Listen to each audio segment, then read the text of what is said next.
have the Boston's pitching. they'll be the last place team in the division. That's what I mean. Like they're retooling. Cleveland's going to the World Series. Hey, they might. That's it. I'll talk about it in a little bit, but of any team to benefit from the new rules, they're one of them because the way they play small ball, like they're up there for the American League leaders in stolen bases. They've got a bunch of guys that hit for average. They're going to steal a lot more bases this year. Yeah, Cleveland's my answer. Toronto's a close second. It's because it's going to be someone. Like I feel like someone takes out the Astros. I can't explain it. I don't really have a good reason why. It's just like one of those, they've been getting there so much that like eventually, kind of like the Dodgers getting taken out by the Padres in the early rounds last year, nobody saw that coming and it happened. Yeah. So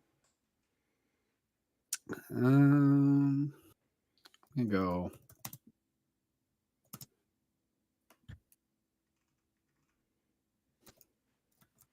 Might be literally just an atrocious pick, but we're going with it.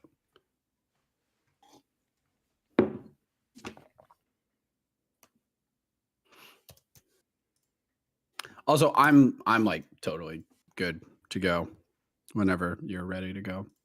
Mm-hmm. So either Josh, your audio, I think your audio is quiet and Johnny's is loud, or perfect. Something so it was the same way last week, but you're also quiet on Discord, so I don't know if your mic controls your volume on Discord either. Let me just see if I think I could just boost it from here. Let me see here. How do I change it? Johnny, you're probably fine. If anything, Josh is more quiet than you are loud, so you're probably okay. Let me see here. Okay. 1, 2, 3, cool. 1, 2, it's not like peaking on mine. 1, 2, 3. No, that's not it either. Yeah, it's not making a change on my end. Nope, I don't want effects. I want loudness. Give me more gain. Oh, here we go. How about that? It doesn't sound super different on Discord, but oh, weird. It's only increasing my volume. That's so weird. Let me check my Discord settings and see. Not devices. I want. Yeah, I tried playing around with it last week to see if I could if I can adjust settings in the group, and I don't think I can. But I just noticed it last week. Whoa. Output volume. Anything else? Check 1, 2, 3. Check 1, 2, 3. I'm sliding the thing around.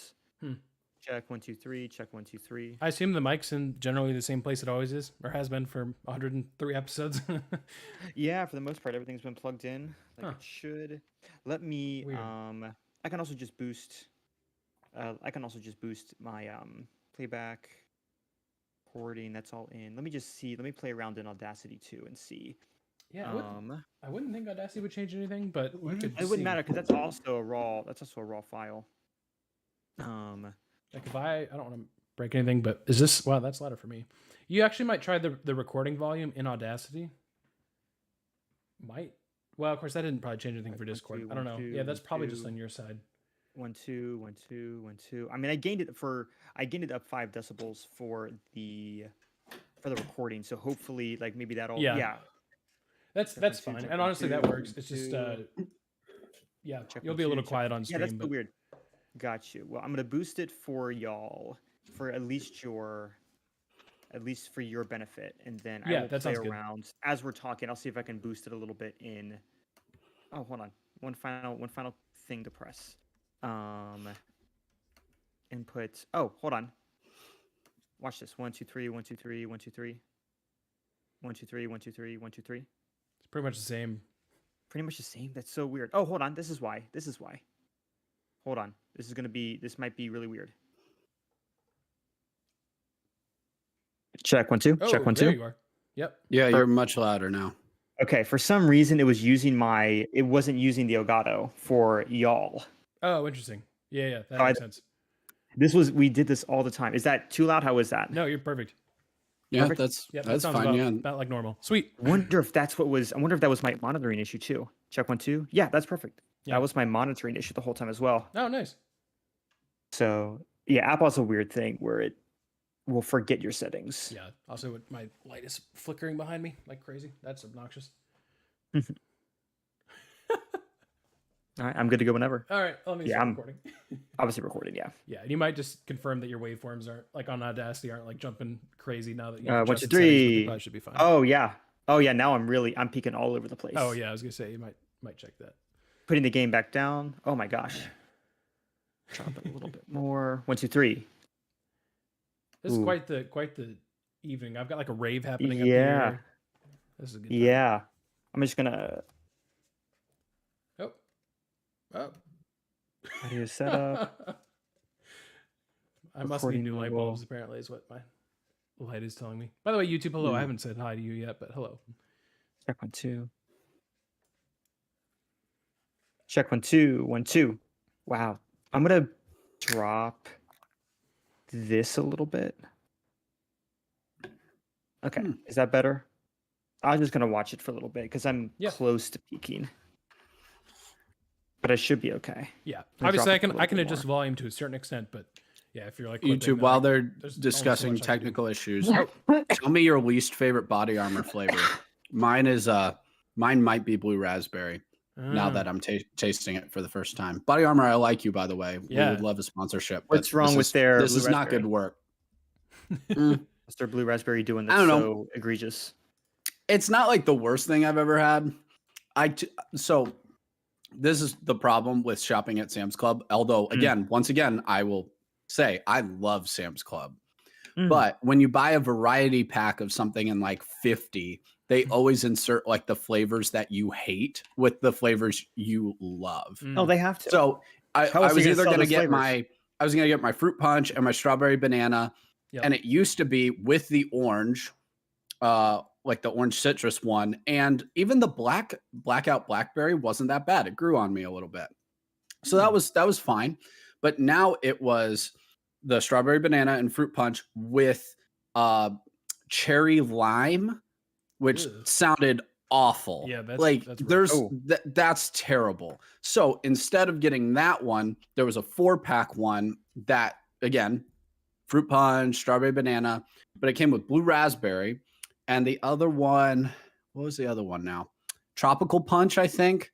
I hope that one's okay, but I'm concerned about that one too. But cherry lime just sounded like it didn't have a chance to be good. So I was like, I'll run the risk with blue raspberry and tropical punch. Hold on. Wait, cherry lime sounds great. I was just sorry. I had not for body armor, Josh. Like it's supposed to be like after workout. Like let me drink a like cherry lime. That sounds awful. I don't work out. That sounds fantastic to me.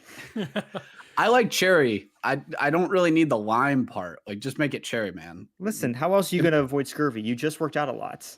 Yeah, true. The cherry. That immediate scurvy just hits different. The immediate scurvy. The immediate scurvy.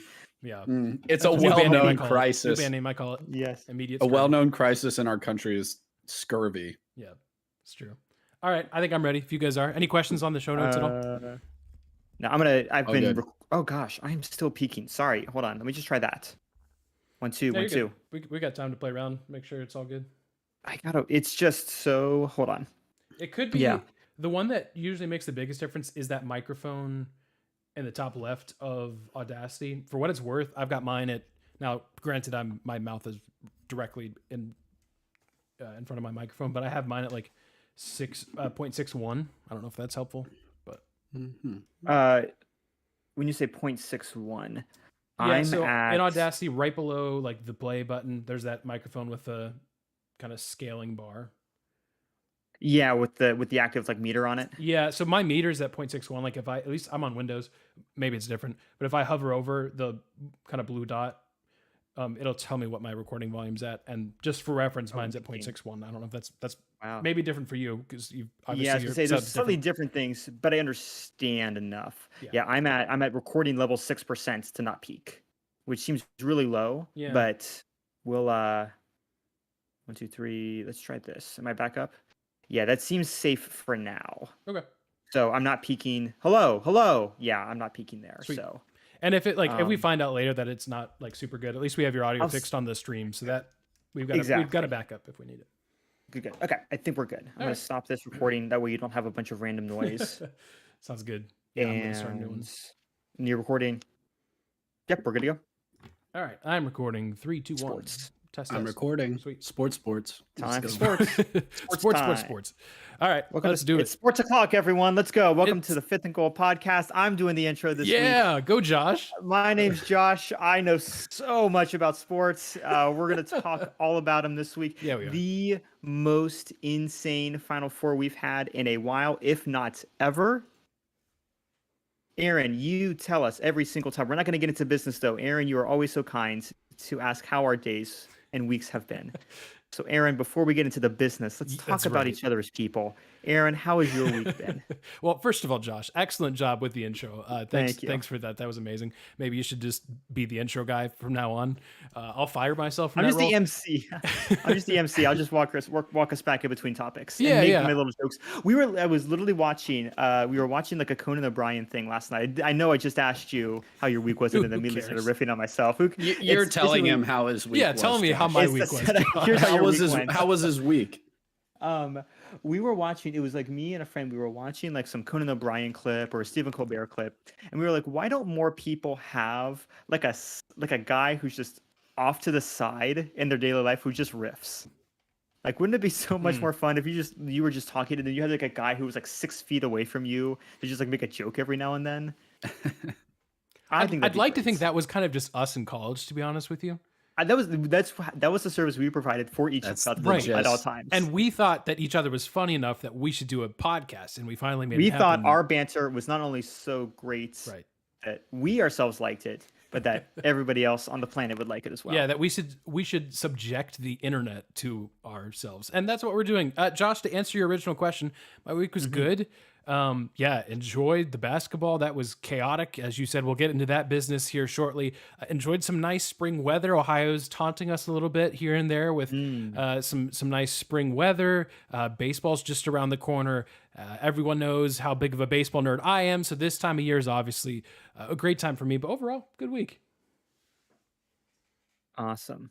We love that. Oh, and I found out that I don't have a torn ACL. So I mentioned that just off the cuff 2 weeks ago. So I was playing spike ball and someone kind of dove into my knee and I heard a pop, which is not normally a good thing. Turns out all I have is basically a torn meniscus and a sprain, but that'll heal. No surgery. Easy. So that also made my week pretty good. That's a good week. So you went out and ran for 5 miles afterwards, right, Aaron? You're like, the ACL's not torn. Yeah. It's just a meniscus. No problem. Yeah. Got my daily 5 miles in. Per usual. Yeah. As normal. That's awesome. We love to hear that. Jonny, how have you been doing? I know you've talked about it on stream. I don't know, trying to remember what has been said over the actual podcast proper in between the riffing. How's the doggo? Oh, he's no longer going in the apartment, so we're winning. But life is good. He's no longer pooping and peeing in here. And honestly, he does rather well during the podcast, I would say. Other than like the one time I think he was whimpering a little bit. He's doing fantastic. We're not to the point yet where he can be out during the podcast. There's a lack of trust there.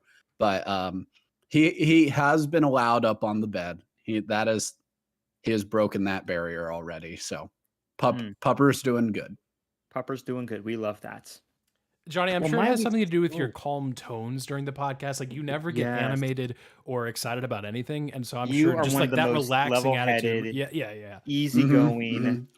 Honestly, he's definitely gotten used to that. Like I never raised my voice. So like, I think when I even just get, remotely excited about something, like when I'm reading a book, Archer gets a little thrown off. I remember he gets a little thrown off when I'm reading a book and get excited about something I read. Never during a game. Aaron and I would be playing like Assassin's Creed or most likely Madden or NCAA 14 over in the room. And then all of a sudden we just hear Jonny just yelp out. And we go, Jonny, what's wrong? And he goes, oh no, man, this chapter. Riveting. True. I was there. I'll back up your story, Josh. Yes. Oh. Yes. Well, my week was okay. I lost my pen. My pen of destiny. No. So here's what happens. It's destined to be traded. Destined, Josh. What happened was we recorded that Sunday night. I used the pen of destiny to write what was supposed to be the perfect bracket. I left the next morning to Austin. And in the craziness of trying to pack and figure things out, I obviously didn't go anywhere. And so I'm like, it's somewhere in the room. It is 100% lost to me. But I feel like that's appropriate because you know what else is lost? All the money from people who put down a number 1 or 2 seed to win the NCAA tournament. Guys, have we ever had as unpredictable a Final Four as we have seen this year? Is this a just, you know what? It's a chaos thing. You know, when you beat a number 1 seed, chaos just happens necessarily. Was this poor seeding? Because Jonny, I remember you talking about your frustrations with the seeding because Florida Atlantic and San Diego State seem to be very underseeded. So walk us through what's going on. What have we just witnessed? First off, Josh, and why do I not know how to save the Pen of Destiny? That's an outstanding fantasy football team name. You should keep that. I will. But I like my birds aren't real. That's true. That's good too. Well, if you're in another league, you always need to have a couple different teams. Yeah, you always have to have I'll have a personal league and a professional league. Yes. Yes, there we go.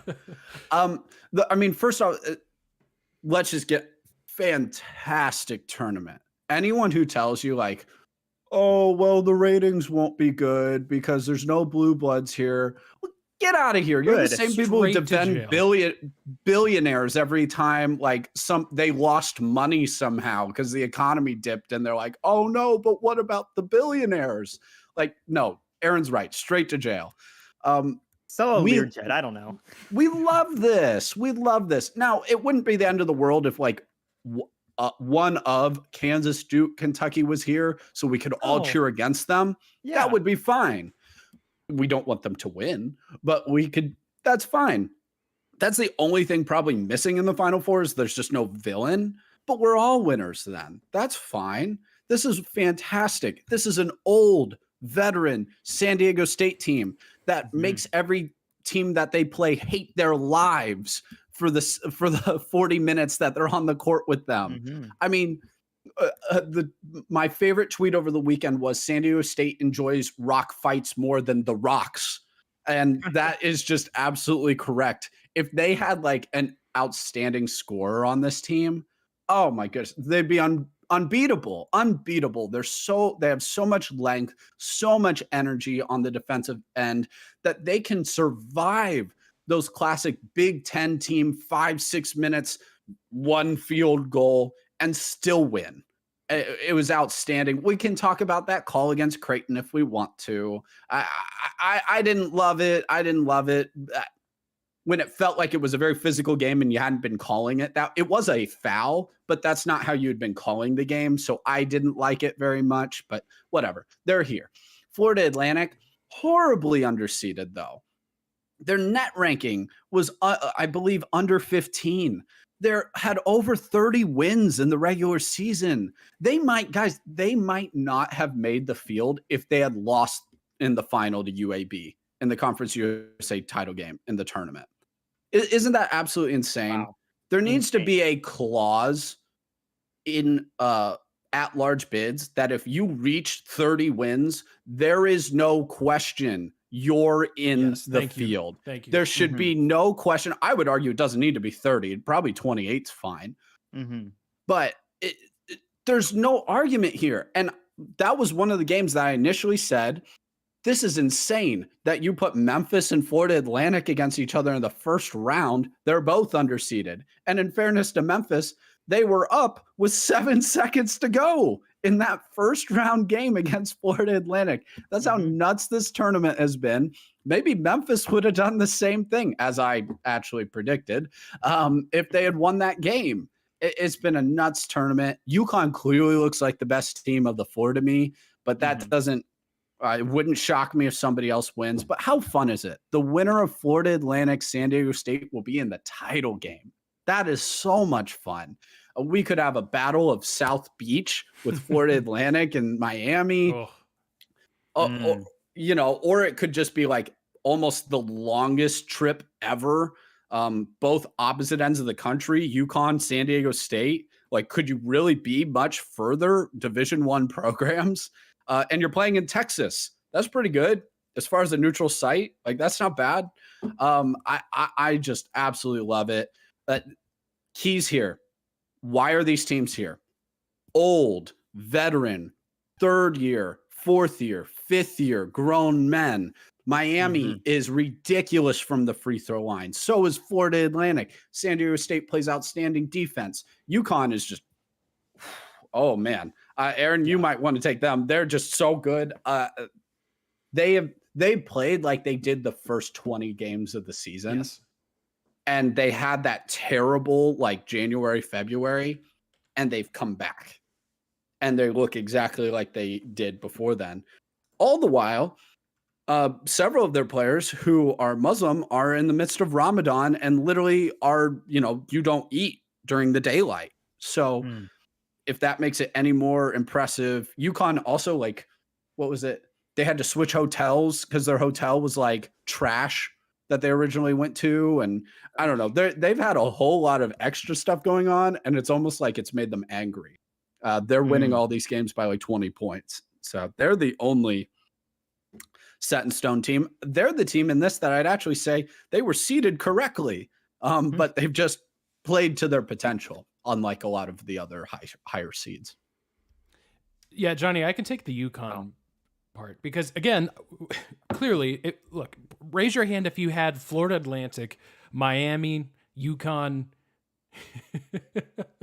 and wait, who am I missing? What did I say? Florida Atlantic, Miami, San Diego State. Yeah, San Diego State. Raise your hand if you had them in your Final Four. If your hand is up, you're a liar because this is insane. No one did.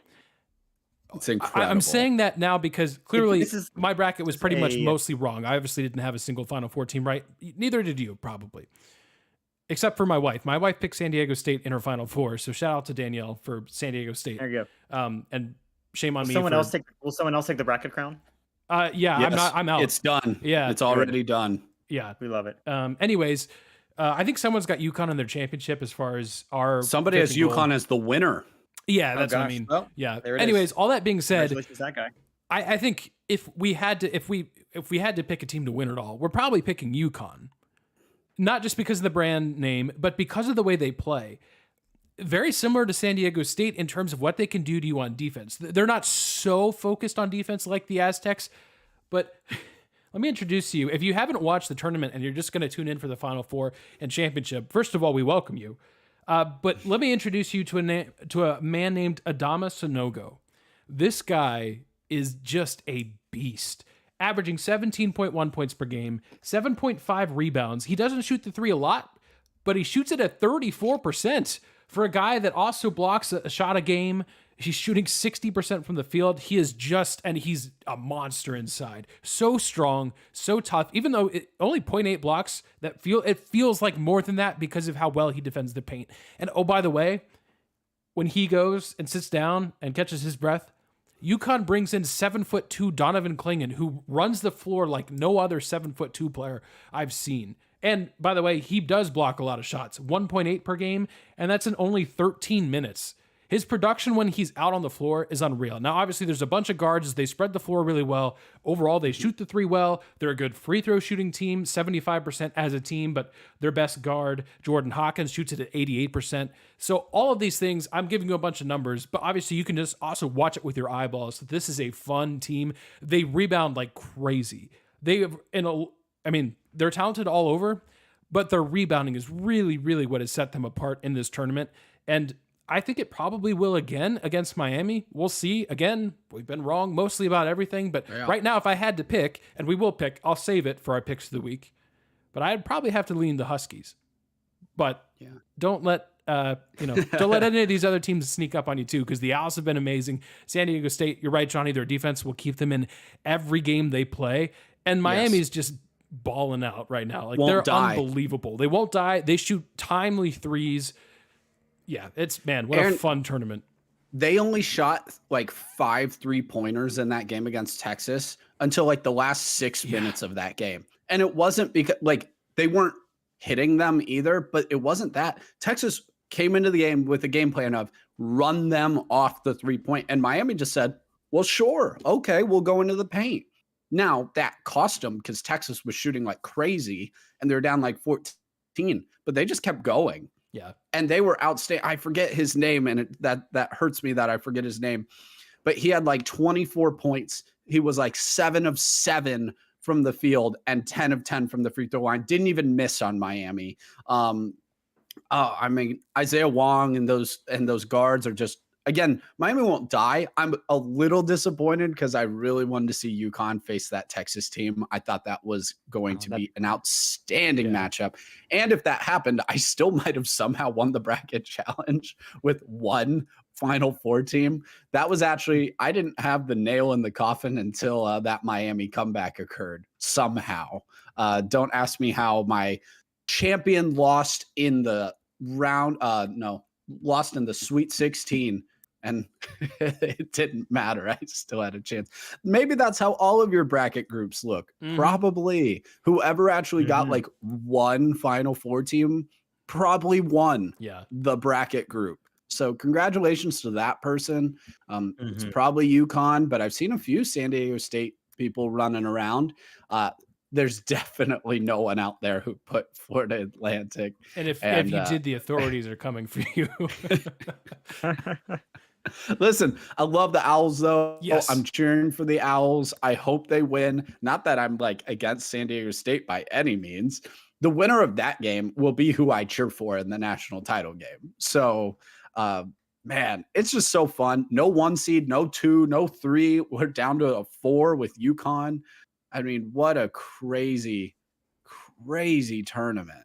It's been so fun. And again, if you think, oh, but what about the numbers? The numbers will be fine. And why are you as an average person worried about CBS's money that they're getting? They're fine. We are loving this tournament. Sit back and enjoy it. We're most likely, well, we just said UConn's the favorite. And now I'm going to say most likely we're going to have a new champion. Maybe not. But Miami, San Diego State, and Florida Atlantic have never even been to the Final Four. 3 of the 4 of them. This is what we've asked for. We asked for parity in college sports. So that's the best part about March Madness. Enjoy it. Don't worry about CBS's paycheck. They're fine. Yeah. They'll live. Jonny, that play in the Texas-Miami game, Texas is up 64-51 with 12 minutes to play, and then Miami pulls off that play where they inbound the ball right off of Texas's butt and score. They went on a 37-17 run from then on out and won the game. Gosh. Yep. Oh, you love to see that's insulting. It wasn't that Miami was playing bad. Yeah, they shot like 60% in the first half. Yeah, Miami, but they were running them off the 3, and Texas was drilling 3s. Yeah. But the difference was, and this is now every piece of advice we gave you basically going into the tournament was wrong, has been everyone's. But the characteristics of the teams that are here are still the same of what we said. Great defense, excellent guard play, free throw shooting. Miami was outstanding in free throws that whole game. Guard play, excellent. They weren't turning it over. Texas's offense was just going berserk. They survived it. And that's the key. You have to survive some of those runs in the game of basketball because you won't just be leading from start to finish in these games in the NCAA tournament. That's just not how it works. Florida Atlantic was down to Tennessee, I believe, at the half back in the Sweet 16. Yep. That's just how these games work. UConn, obviously, again, is the exception there. But let's not get this mistaken here. Miami has every ability to beat this UConn team as well for the reasons that I just said, as does San Diego State and Florida Atlantic. So I would be shocked if UConn just went out there and blitzed these teams in the Final Four in Houston. Yeah, it was pretty amazing. I'm excited for the Final Four. Josh, if I lived where you lived, I'd probably be eyeing tickets and seeing how expensive they were and then hanging my head in sadness when they're hundreds of dollars. Yeah. But yeah. It's not that far, man. It's not that far. Such is life. Yeah. Well, we'll come back to this because we're going to take we're going to take another stab at getting something right in this tournament. We'll come back and actually give you our championship matchup that we think is going to happen and our winner and picks of the week. But before we do that, some big news broke today as we're recording. We are recording, of course, on a Monday like we usually do. Come hang out with us on YouTube if you'd like. 6:30 p.m. Eastern time is when we live stream this recording. If you enjoy that, you can look. How else are you going to watch us have 15 minutes of technical issues before we record. You can watch that live. That sounds like fun, right? But breaking news, guys, and kind of, right? We maybe saw this coming. Lamar Jackson let us know that in early March, he requested a trade from Baltimore. Now, it's interesting because in the same time period, Lamar Jackson has been negotiating a contract. That's been a whole story by itself. But Jonny and Josh, you guys are fans in this division. I'm curious your thoughts. If you think Jackson's going to stay, if he's going to go, what happens? Obviously, right now, as we sit, the Ravens signed or basically assigned him the non-exclusive franchise tag. Basically means that if another team wants to spend a boatload of money to have Lamar Jackson, they can. No team has done that yet, but it's an option. For 2 first-round picks. Yes. Yeah. Steep price. And the Ravens would still be able to match said potential offer. So, but yes, Aaron is right. Nobody's done that. It's interesting because at a press conference today, Harbaugh said he was unaware. At least that's what he's putting out and saying, I haven't seen the tweet yet. I'm reacting with you guys. And because they're all down. He tweeted around the same time. Yes. So he probably Harbaugh sounded like some. That's fair because he's in Phoenix for Harbaugh is in Phoenix for a coaches association meeting or something. And so I'm not going to read too much into the timing, but I think this is, as someone who is hoping, whose franchise is hoping to build upon a new quarterback, he's not going to I don't think he's going to make a lateral move to like the Steelers or something. We're not in a desperate position, at least this year. As a team that's hoping to build off Kenny and see what we can do with that and hopefully do good drafts this year. Please do good draft this year. Because you didn't do anything off season, so please do good draft. Sometimes anyway, I'm not gonna, this is not Steelers therapy session. Because you guys don't care. Josh, the floor will be yours in like 3 weeks when we have the draft. You can have all the time you need then. But I think it's really interesting. I think because I've always been kind of rooting for them to not do incredibly well, I've not looked too deeply into, why haven't they really capitalized on Lamar Jackson? But I think it's very clear he is not the Aaron Rodgers of our division, but I don't think that his skills and talents have translated into enough off-season success for him at least. And I think that's fair given he's been there 7 years. Not 7 years. That's way too long. He's been there for a few years. Yeah, I'll look it up. You're right. It's been a few. Well, it would have been 5 because he just finished his 5th-year option after he was signed. He's only 26. Yeah, but yeah. I'm with you. Like, selfishly, as a Bengals fan, I would love for him to leave the division. Like, I don't think Kenny Pickett's ready to battle it out with Joe Burrow, and the Browns are the Browns. Gosh, no. And like, listen, like the Ravens terrify us as Cincinnati, like, because they've been who we're fighting for the last 2 years in this division. Oh yeah, and they took us to the brink in the playoffs without Lamar. Like, it's a well-run organization that has success even when they don't have that. Oh, they won prolific quarterback. Like, they won a Super Bowl with Joe Flacco. They won with Trent Dilfer. It doesn't take that, but anymore it does in the NFL. And I think the Ravens would like to sign him. Here's the problem. You know who really screwed this up for the Ravens? Cleveland. Yeah, Aaron Rodgers. When they gave that fully guaranteed offer to Deshaun Watson, it infuriated the owners, all of them. Oh, yeah. Because they don't want fully guaranteed deals. That's not what the NFL does. The Browns only got Deshaun Watson because they did that. Otherwise, he's in Atlanta right now. Yeah. But Browns came in desperate and offered that. So Lamar's like, well, I'm better than Deshaun. Hey, no arguments here.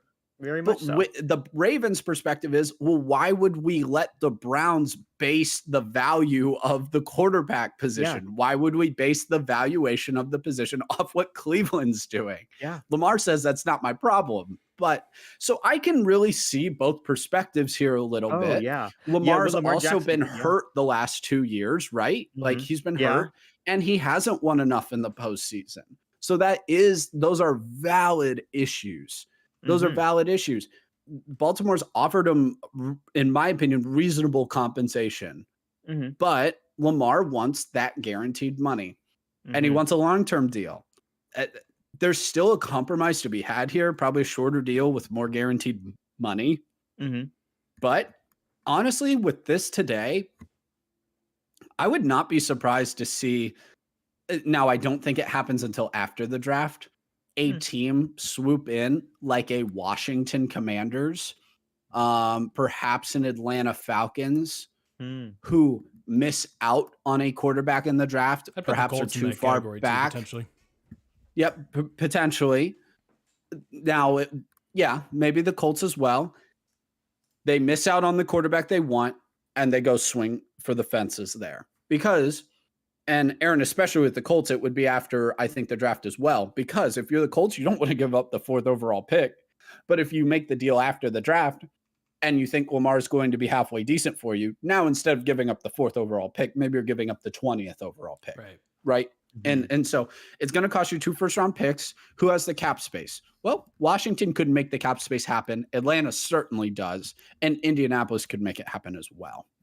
So, but if I was Lamar at this point, Baltimore's built around you. I don't necessarily want to leave.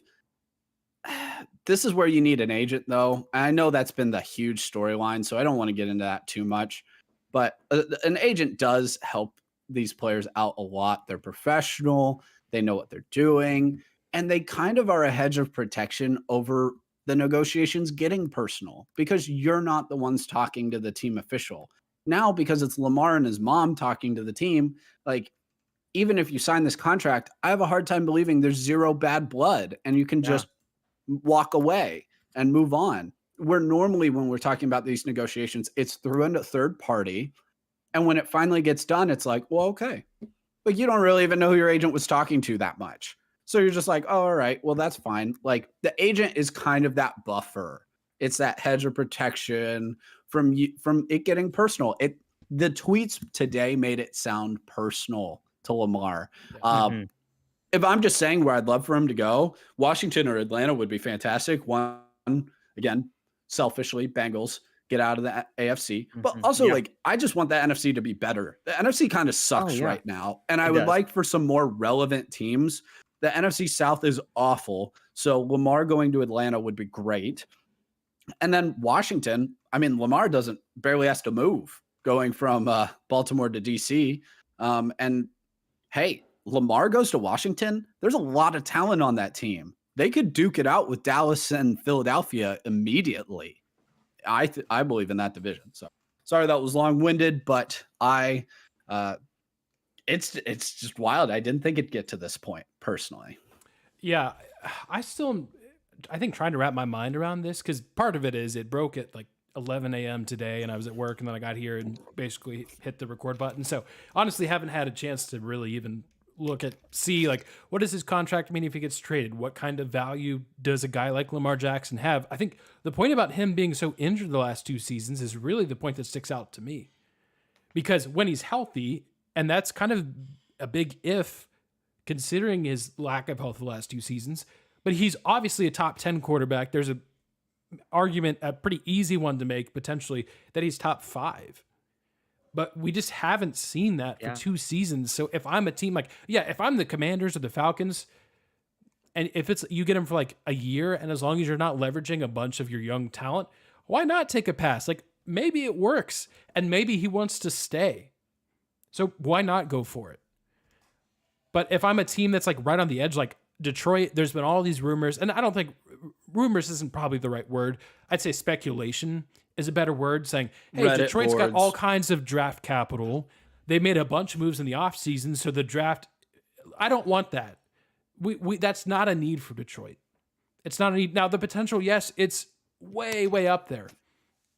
But you're at risk of, in the Lions case, and obviously I'm personally following them very closely, you're at risk of kind of blowing up this foundation that you've built the last 2 seasons under Dan Campbell, and just kind of going for we want to win, and we want to win right now, and we're putting everything on the table, when I don't think you need to do that. You're developing young talent that will be there, a core that will be there for years. And so I'd say the same to any other team that's looking at him And look, I hope LeBron Jackson is healthy. I hope he plays really well because I love watching him play. He's awesome.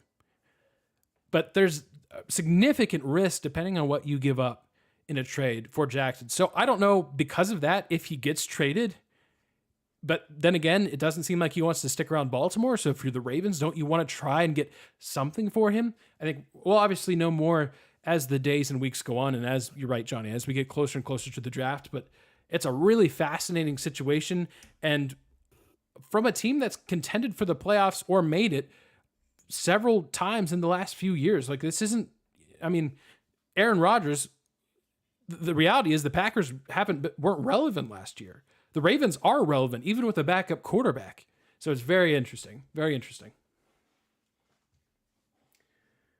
So we'll know more soon, and we'll obviously report back and share our thoughts as we know more if there is a trade candidate that comes out. Oh, yeah.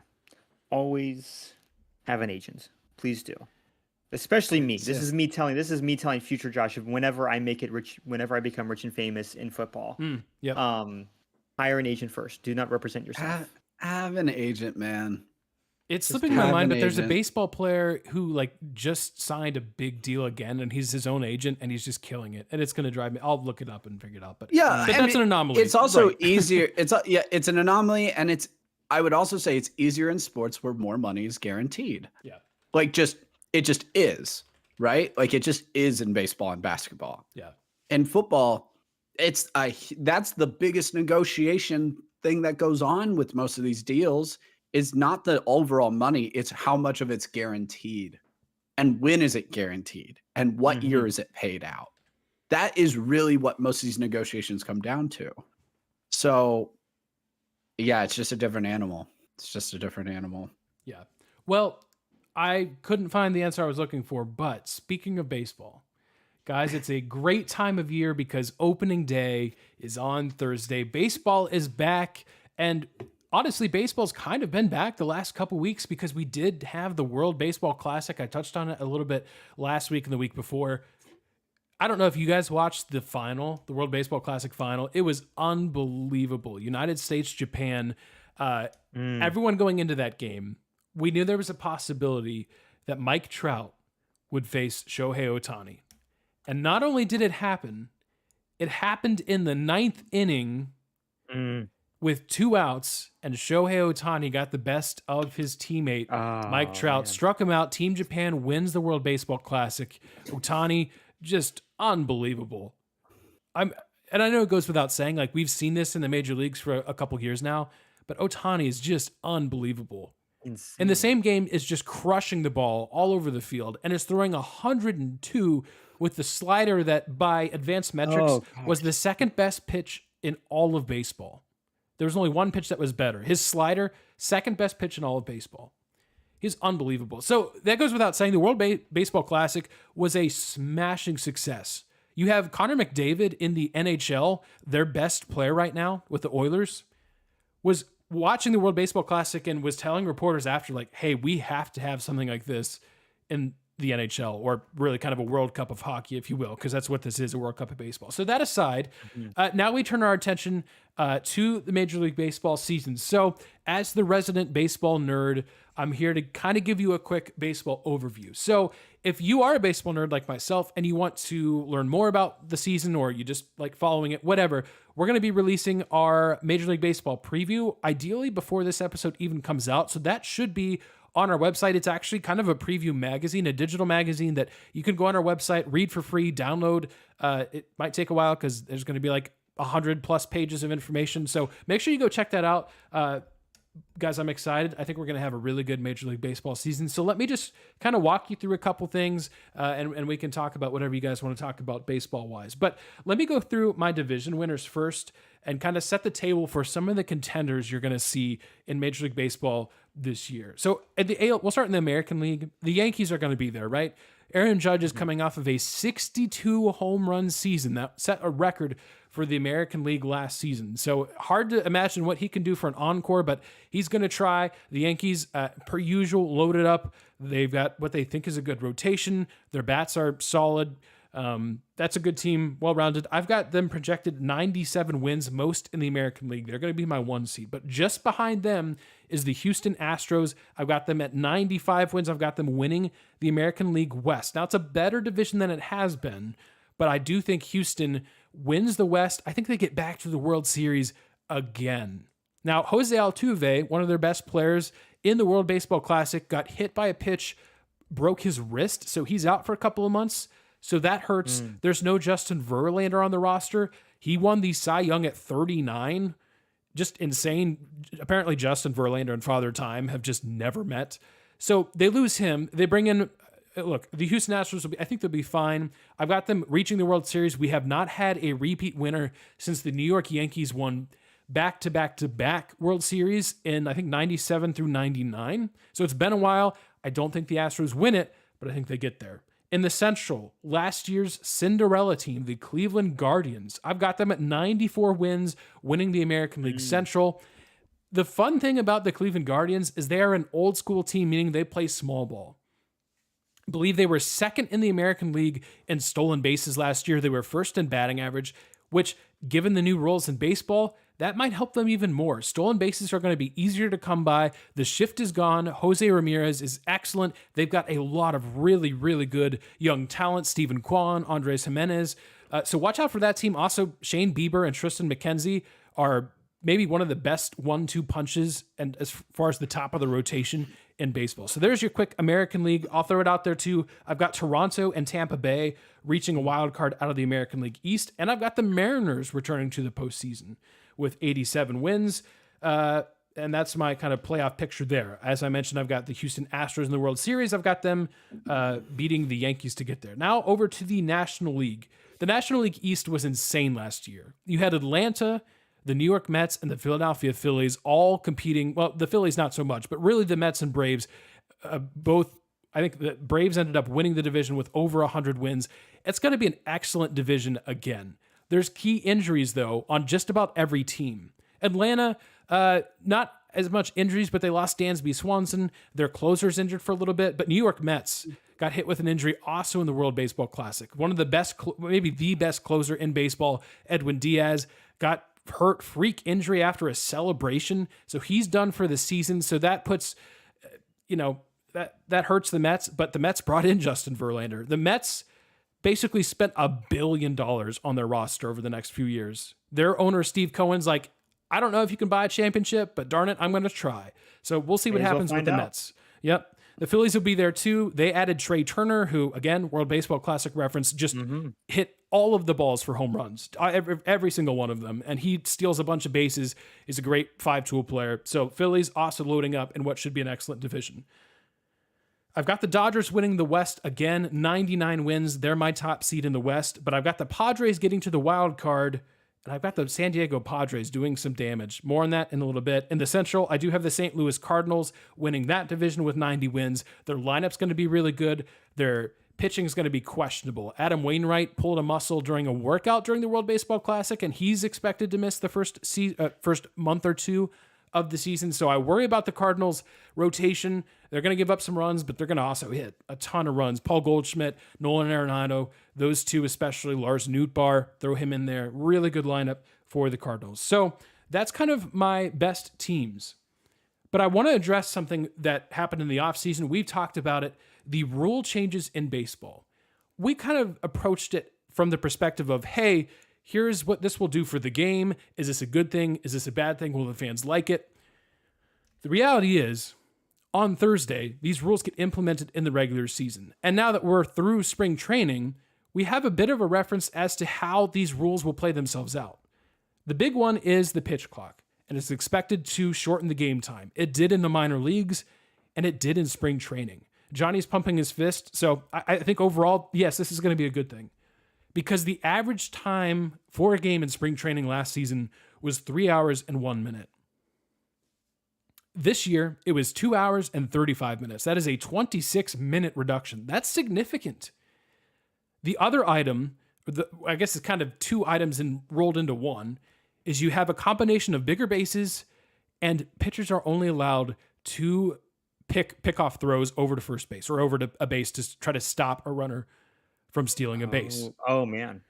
Not surprisingly, that meant more teams were willing to try to steal bases. In spring training, it moved up from 3 attempts per 100 plate appearances up from 2. Jonny, I'm with you. Pump your fist about that, because having more aspects of the game where teams can do damage is great.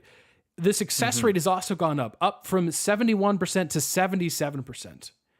Now, I'll add this kind of more as a strategic nerd thing, 2 pickoff throws. So what will teams do more of to try and help hold the run game? You may see catchers throw behind the runners more. So you may see that like snap pickoff throw to first base more often, which is interesting. So if you have a really good defensive catcher like the Atlanta Braves, who just got Sean Murphy in free agency, he's a local product out of Wright State, which is like 10 minutes from me and Jonny. Excellent catcher, one of the best defensive catchers. That's a huge pickup now for Atlanta. So that's fascinating. The pitch clock makes it all the more interesting as far as bullpen arms who are traditionally slower to the plate trying to hold runners.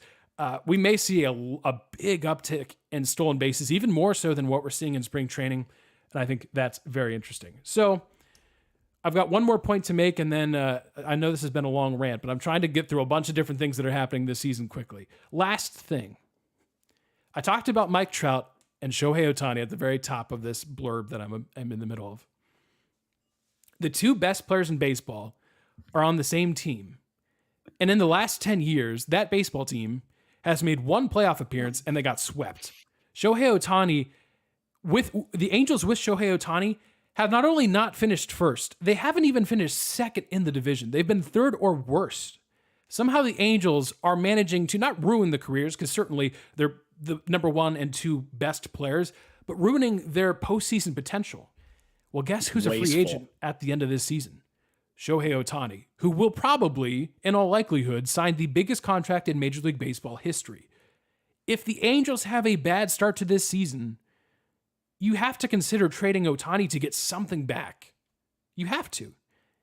But if you're trading Shohei Ohtani, my question is, are you blowing up the roster enough to where you're also thinking about trading Mike Trout too? His contract may make it difficult to trade him.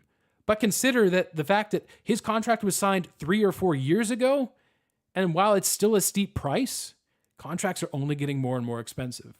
So it's not insane to think that at the end of this year, both Trout and Ohtani could be on different teams. I tend to think that Trout would stay with the Angels, but if I had to bet right now, I bet that things continue to not go well for the Angels, who their pitching has just been abysmal. They're trying this year to make that better. And honestly, the hitting was actually worse than the pitching last year, kind of a change. But overall, the pitching's been the problem for the Angels. I think Ohtani's gone. I don't know who, probably the Dodgers, which sucks because that's just frustrating. It's absolutely the Dodgers, Aaron. Yeah. That's why they let Trey Turner walk. Yep. That's why they shed payroll. And Ohtani's not leaving the West Coast. So the only other team I really should say in play is the Giants, in my opinion. And I don't think the Giants are going to be super competitive. I've got them with 78 wins. Right. And I don't know if the Giants are willing to spend that. They really have not shown a willingness to spend what it will take for Ohtani.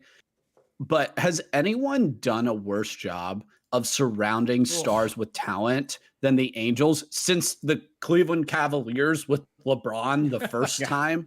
I mean, we got a bunch of Anderson Varejãos and Eric Snows on this team. It's awful. Like, it's my favorite tweet, and it gets retweeted constantly. It's every night I see Mike Trout did something that hasn't been done since like 1890, and Shohei Ohtani did something that hasn't been done since before World War I. And the Tigers beat the Angels 9-5. Like, what? Like this team is atrociously bad. If they had not lucked into drafting Mike Trout and landing Shohei Ohtani when he was coming over from Japan, what would this team be? I mean, my goodness. The thing is, Jonny, it's not the division's not even that good. No, it's not. No. It's better this year. Like, I think the Rangers are going to get up to 81 wins. They stole the most bases in the American League, so I've got them a few wins higher than most people do, simply because that fact, I think that's going to make up for some things. It's not like the Angels haven't been trying. That's the thing. Like, they signed Anthony Rendon, who had some really good seasons before he got to Los Angeles, and he's just been not healthy. And when he's been healthy, he's not been good. And there's a lot of different examples to show that. But at the end of the day, you're right. The Angels have utterly failed. This is their final. This is it. The 2023 season is it. It's only going to go down from here if they can't figure it out this season. It is do or die for the Los Angeles Angels. And I think it's not going to go well again, which is a bummer because I would love to see what Trout and Ohtani can do in a postseason. Are you kidding me? It'd be good for the game. Yeah. I mean, how good was that matchup in the World Baseball Classic? That's what everyone was waiting for. You're looking for your best players to get time in the postseason, and it just hasn't happened. Even before Ohtani was on the scene, though, like having your best player, which Mike Trout was seen as the best player before Ohtani came in. And I don't think you'd hear a lot of arguments that, again, what you said, Aaron, that they're probably the two best players still, especially if we're talking more position players and not just pitching. I know Ohtani also pitches. It's like, it would be like if the NBA, especially maybe not exactly now, but it would have been like 5 years ago if like LeBron and Steph Curry were both out of the playoffs. Yeah. And maybe that's more survivable in the NBA because there's so many stars. In Major League Baseball, where I would argue there's not nearly as many known stars to the general public, you need your top guys to be involved in playoff races and in these playoff series if you can. And their absence has really hurt. What you just said, the World Baseball Classic just shed even more light, like how glaring that is, that they need that. They need that, and they probably need a villain. We probably need the Yankees to be a little bit better than they have been. I'm not saying you need to win a World Series, Yankees, but please don't. Winning a couple series in the playoffs would probably be okay. You don't have to get bounced immediately every time by the Astros. I guess they're the villain, but Yeah, I think the Astros are pretty well established at this point. Especially, because they're still favorites again this season. They have to be a villain. Yeah, Dusty Baker's hard for me to hate. That hurt my villain. The villain status was hurt when they hired Dusty Baker because they did that. They knew what they were doing. Smart. They knew what they were doing. Yeah, I'm like, darn, that was smart. Ready to go. They needed a PR. They needed a PR boost. He's a very kind man. I was happy that he won his first World Series, as much as I just despise the Astros. Yeah. But anyway, sorry, that was a rabbit trail. No, you're good. That's kind of where I figured. It's baseball. I feel like that's the biggest rabbit. For some reason, baseball is like the biggest rabbit trail. Preseason baseball must be completely logical and 100% charted out. Yeah. No changes allowed in preseason baseball. Yeah. Well, won't be preseason starting Thursday. We've got some real games. That's exciting. So I'm so excited, man. I love baseball. I'm glad it's here. Good time of year. So in that note, we will give our actual World Series predictions. It is our picks of the week. We failed miserably at picking the East region. We all had either Kansas State or Tennessee, and the Florida Atlantic Owls said, get out of our way. And they are the winners of the East into the Final Four, first time in program history. So back-to-back weeks, no points have been scored. So the scoreboard still reads myself with 58 points, Jonny 51, Josh with 50. But we're picking a bunch of stuff. But one of our predictions we won't get points until October. I may regret doing this decision, but we're going to give you both our World Series predictions. So again, the champion, the runner-up. The same thing we're going to do with the NCAA tournament. Of course, down to 4 teams, so you would think that one of us will blindly get a point in basketball. Figure it out. Maybe not.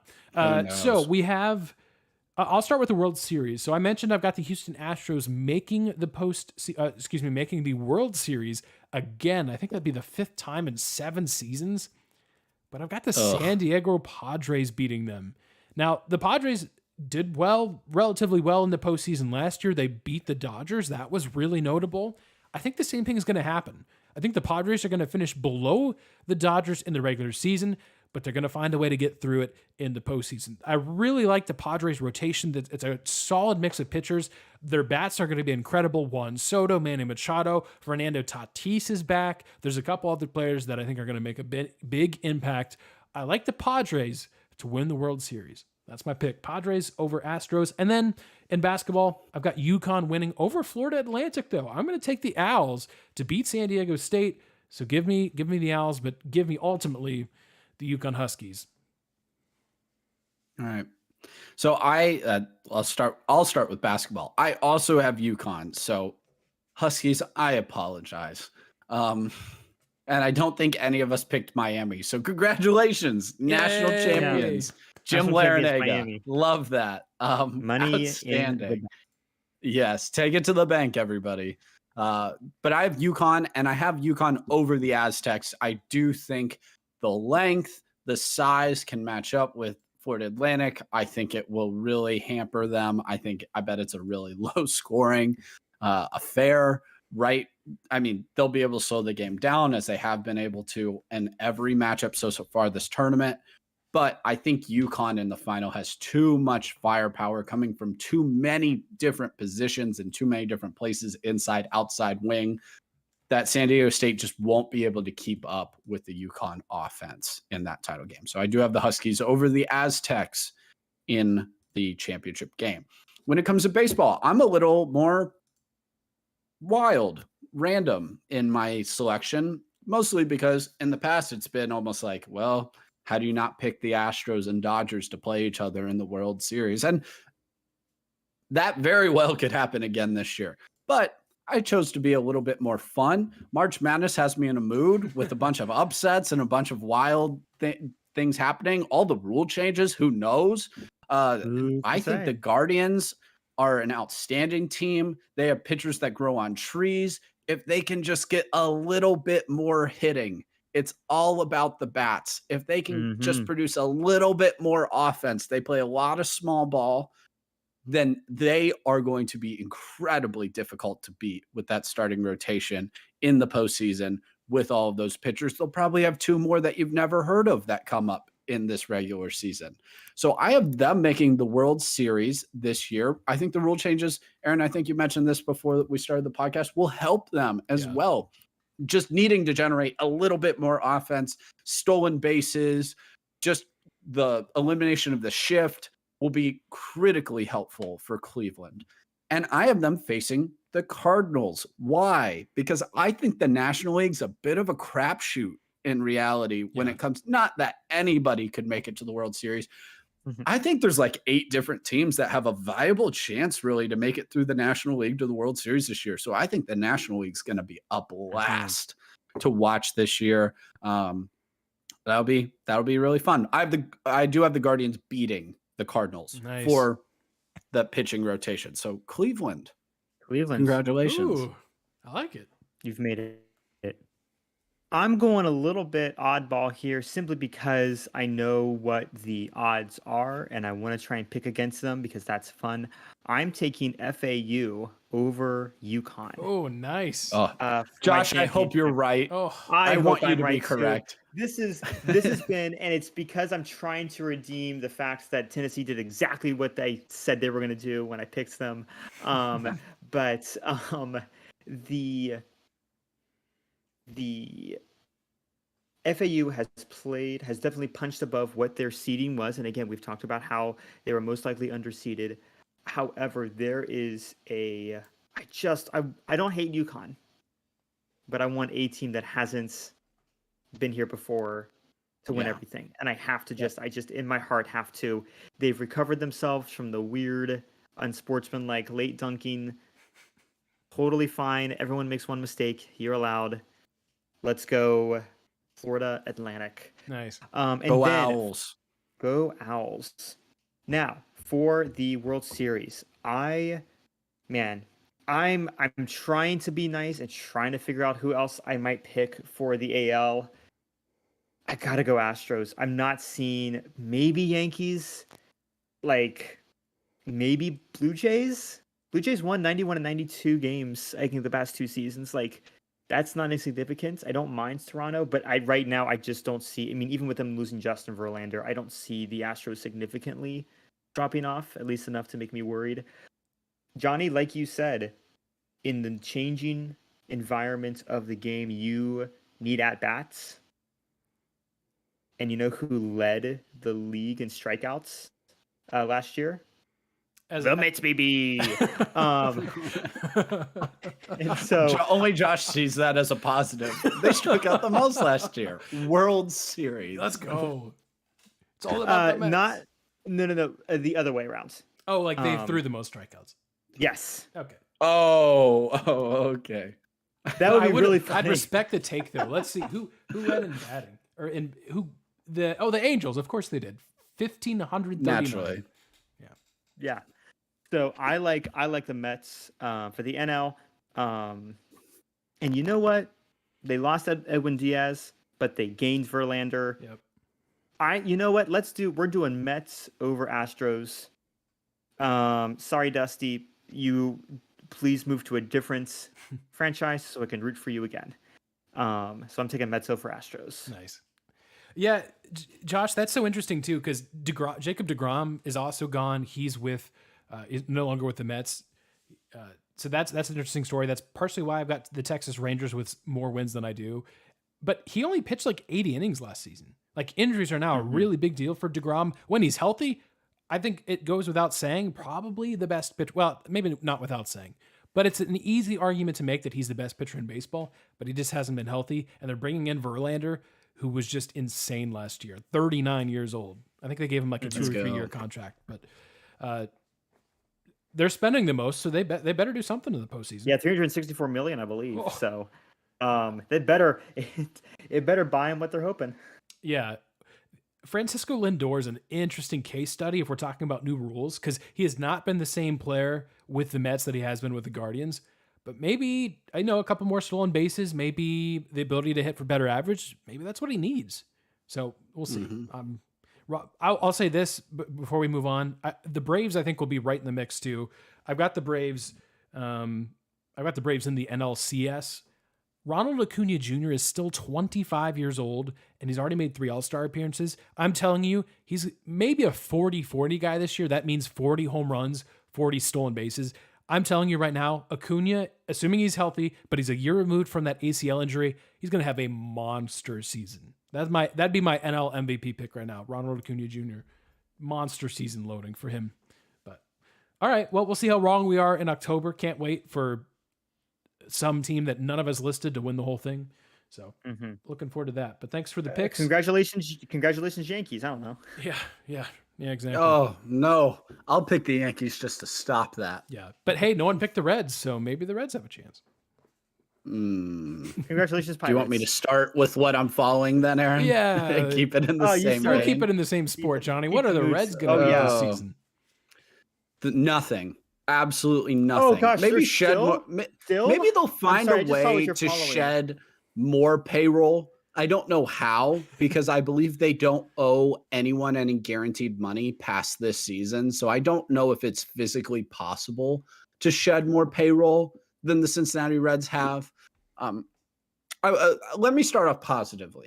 The World Baseball Classic, coming right before the start of the season, is outstanding for Major League Baseball. Yeah. I think it's great vibes, good feelings coming into the baseball season. People genuinely are excited about it. Why was it exciting? Because there was urgency, single elimination games, group pools to play in those. And there's just something about playing for your country that just adds added bonus. But anyway, that's good vibes. I think it's going to be a really outstanding baseball season for just about everyone. Not the Cincinnati Reds. So, I was just complaining about payroll. I saw this tweet yesterday and it infuriated me even more, even though I didn't think I could really get more angry at the Cincinnati Reds and their ownership and management. But did you guys know that Ken Griffey Jr.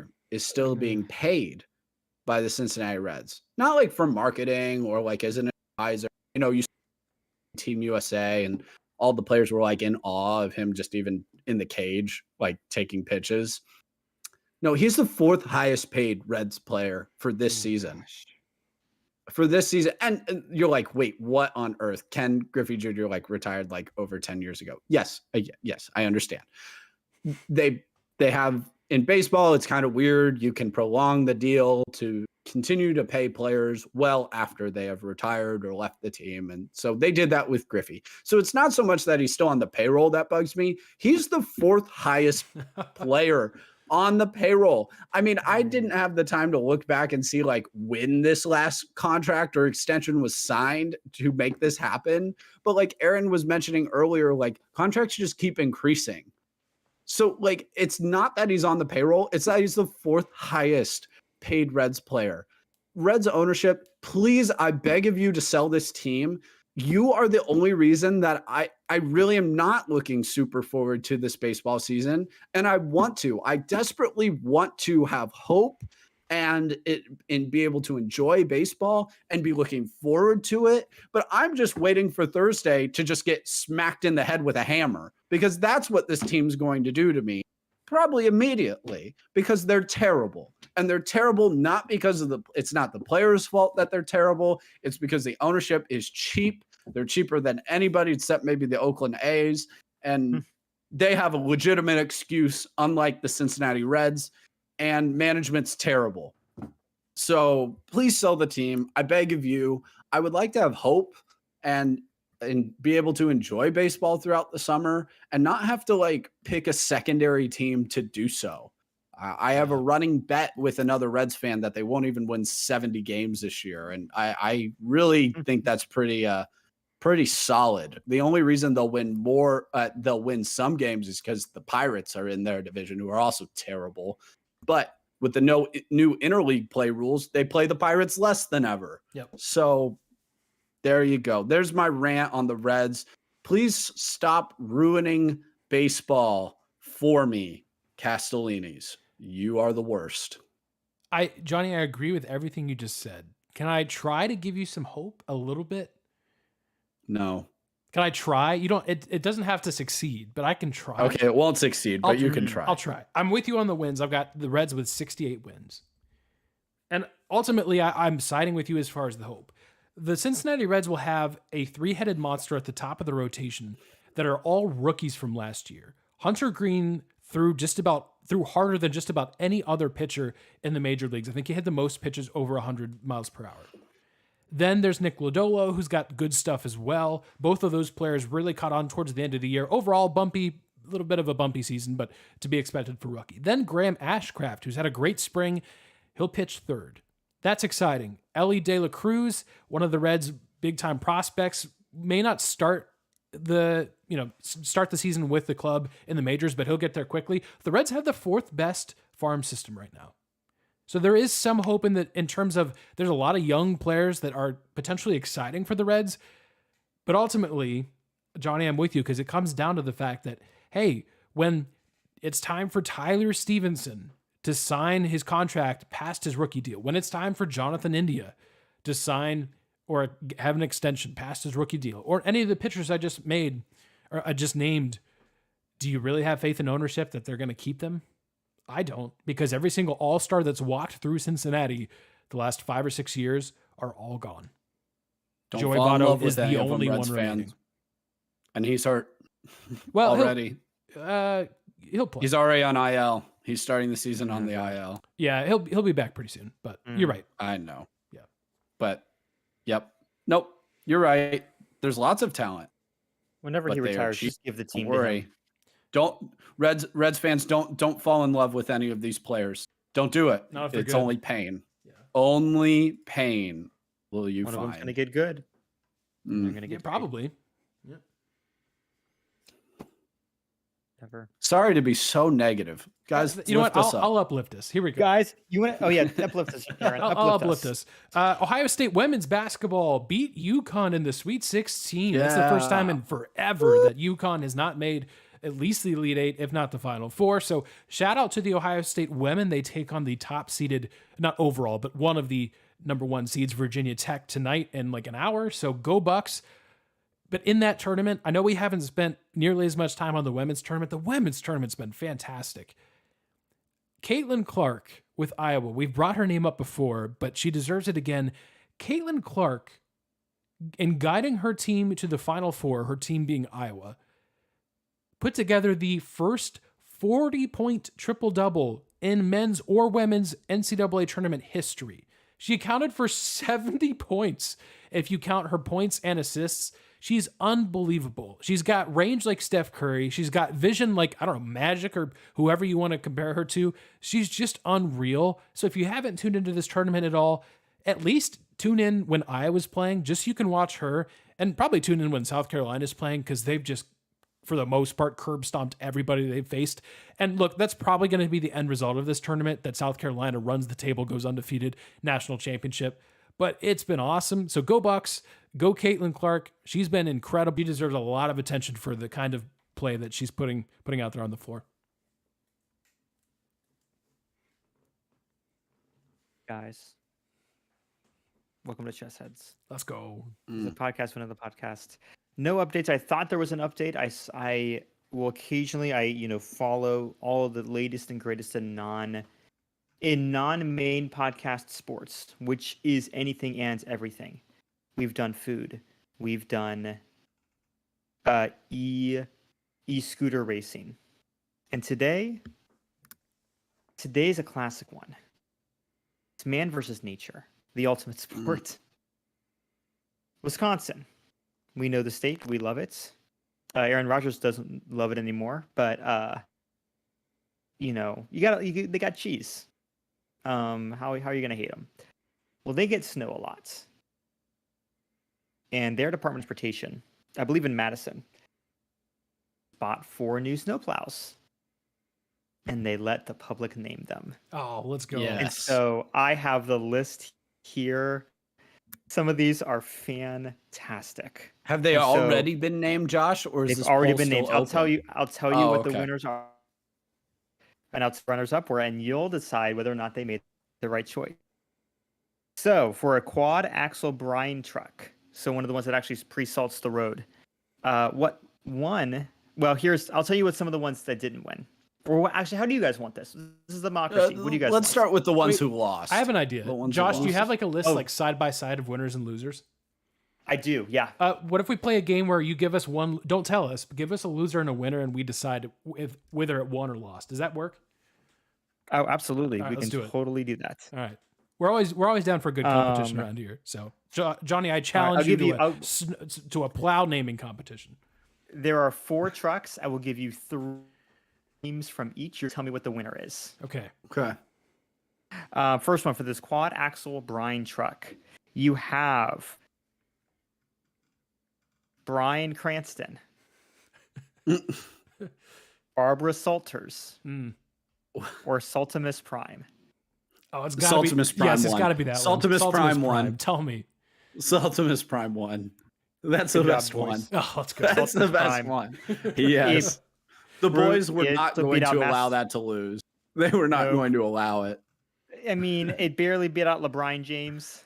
Oh, that's if it was in Ohio, that would have. But that would have won. Yeah, because it's in Wisconsin. They don't care. All right. The next one, I believe, is just a little plow truck. So you have Cloudy Duty, Snowy One Kenobi, or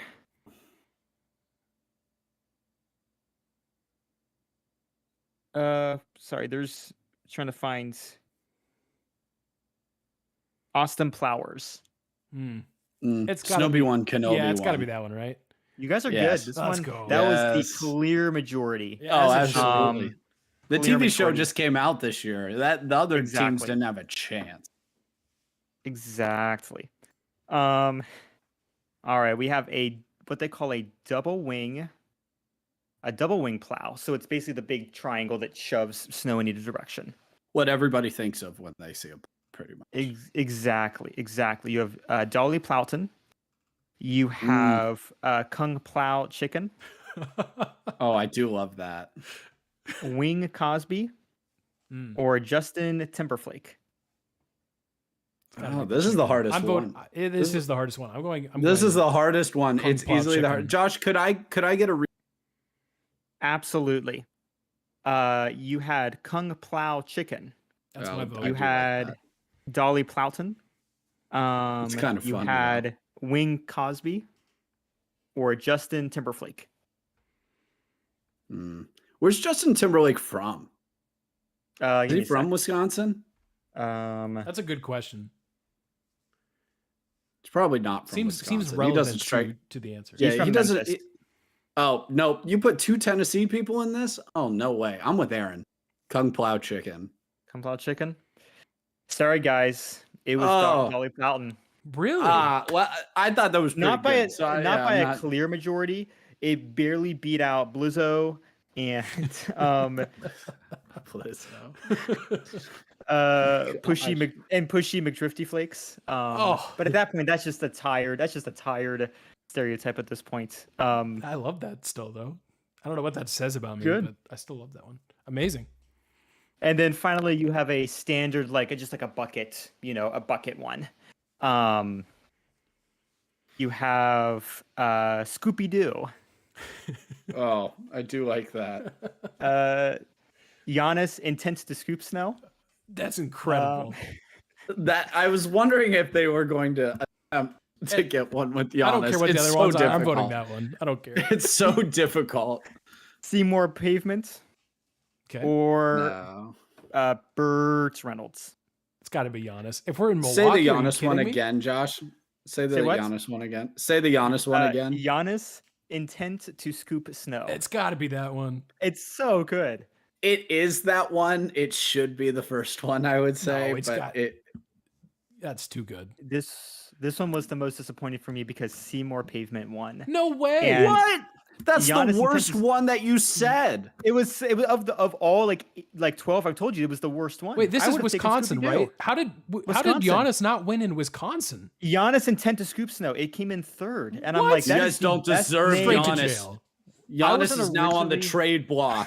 you all don't deserve him.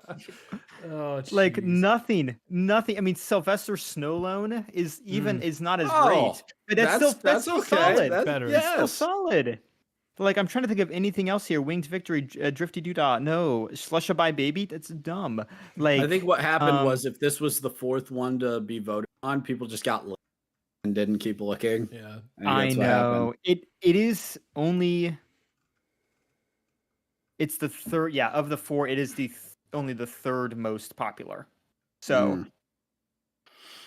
Boo! I didn't mean to. I should have started with that one, but I wanted. As I was scanning through my stuff this week, as soon as I saw Giannis intent to scoop snow, I'm like, this is just a bad week, man. This is beautiful.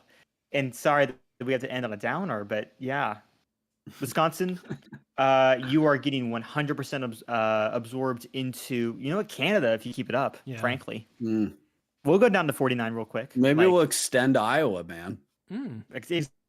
Well, Iowa, you want more territory? Wow, I lost my geography there. No, rip away my geography expert stuff. No. It'd be Illinois, increased Illinois. Congratulations, Wisconsin. You're now part of Chicago, the same state as Chicago, which you hate. Everybody who's from